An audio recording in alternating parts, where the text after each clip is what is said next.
Pesatnya pembangunan di Sumsel ternyata berdampak dengan penambahan sejumlah infrastruktur di Kota Palembang. Di tahun 2016 setidaknya ada 2 flyover baru yang akan dibangun.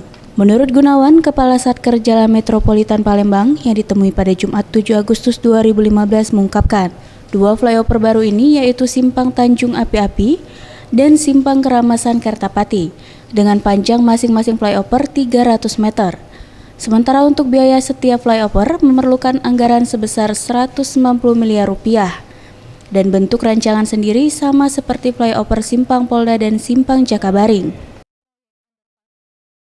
Programkan untuk 2016, yang pertama di Jalan Tanjung Api, Simpang 4 Jalan Tanjung Api, yang kedua di Simpang 4 Keramasan, yang akan mulai konstruksinya itu di 2016. Anggarannya itu kalau di dalam perkiraan kita kan sekitar 190 miliar satu flyover. Ia menambahkan sejauh ini untuk kendala pembebasan lahan tidak terlalu bermasalah karena sebagian lahan yang digunakan merupakan milik provinsi seperti di Simpang Keramasan dan Simpang Tanjung Api-Api.